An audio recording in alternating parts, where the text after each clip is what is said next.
Two couples out in California spent months raising and bonding with babies they believed were genetically connected to them.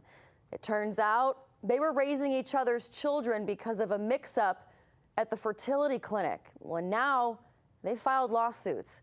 RT correspondent Molly Barrows takes a dive into the case for us. Dafa and Alexander Cardinale fell in love with the infant daughter born to them in late 2019. Their older daughter was also thrilled to hold her new baby sister. Our memories of childbirth will always be tainted by the sick reality that our biological child was given to someone else. And the baby that I fought to bring into this world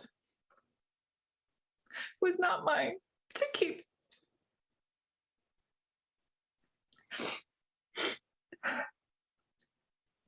The daughter we raised and bonded with was gone after months of love and affection.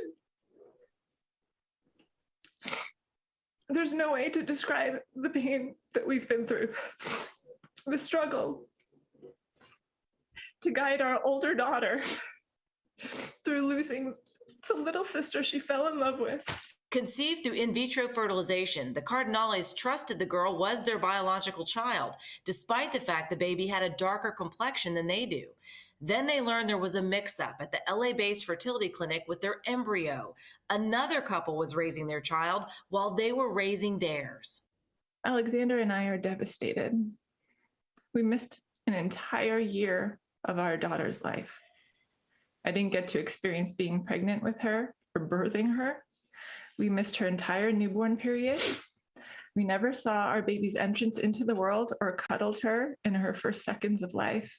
The Cardinales filed suit against the California Center for Reproductive Health and the owner for medical malpractice, breach of contract, negligence, and fraud.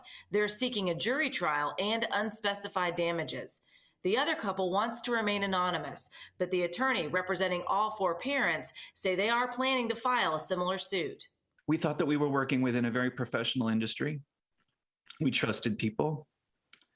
We trusted these people. And we never even knew that something like this could happen. It wasn't even on our radar. How could this happen? But now we realize that the fertility industry is a mess. The unusual circumstances have also bonded the Cardinales and the other couple.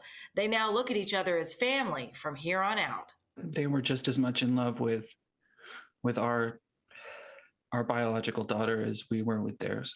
For RT, I'm Molly Barrows. And joining us now to discuss the situation out in California, we are joined by reproductive attorney Melissa Brisman. Melissa, thank you so much. I'm sure you know a lot of knowledge on this, but have you ever seen a case like this happen? Yes, this is not the first time this has happened. Unfortunately, it came to light probably partially because the baby didn't look anything like them. But if they were similarly skin toned, it might not have come out. Unfortunately, fertility clinics are like any other industry. Mistakes can happen. It's just that when a mistake happens in something like this, it's much more impactful than, let's say, you got the wrong cookie when you ordered from the bakery, right? So there's really no amount of money that can replace giving birth to your own child. And in that case, and I know all cases are different. I come from a family of lawyers, so I'm aware. But you know, kind of, what was the outcome of that case? You know, who was the one that ended up, you know, getting the most punishment from that?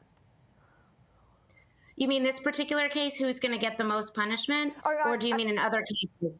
So, like, for example, the case that you discussed before that you had heard of, you know, with this not being the first case, what kind of was the outcome of that?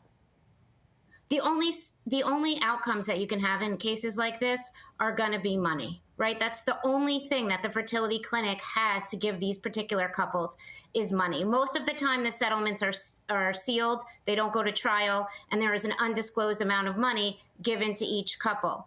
I think that you're going to have more and more of these cases popping up because basically right now you have 23andMe and other at-home DNA kits that you can buy relatively cheaply.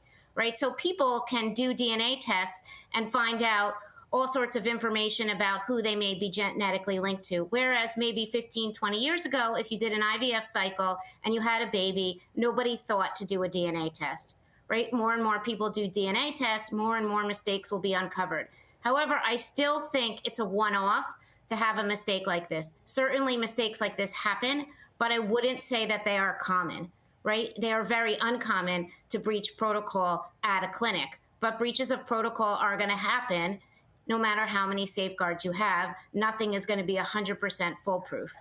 Now, you know, right now in the world, you know, you have the rise of women, you know, having kids later in life, many of them freezing their eggs. I had a friend that just did it at 32 years old because she's still single and going forward in her career and saving that for a later date. You know, I keep hearing, you know, and it keeps resonating in my head that fathers saying that these fertility clinics are a mess. Why do you think he said that? What's the problem? Understaffed? I mean, they pay, you have to pay a lot of money to do this whole procedure. So what's the problem? Well, I don't know in this particular case what the problem is, but certainly the way mix-ups like this could happen, the possibilities could be couples could have the same last name, right? There was a well-published case that this happened in which the couples had the same last name. So there was a mix-up of the embryos because they were labeled the same. There was another case in which intended fathers, their sperm was mixed up in a surrogacy case where the fathers had the exact same name, right? They were a married couple with the exact same first and last name.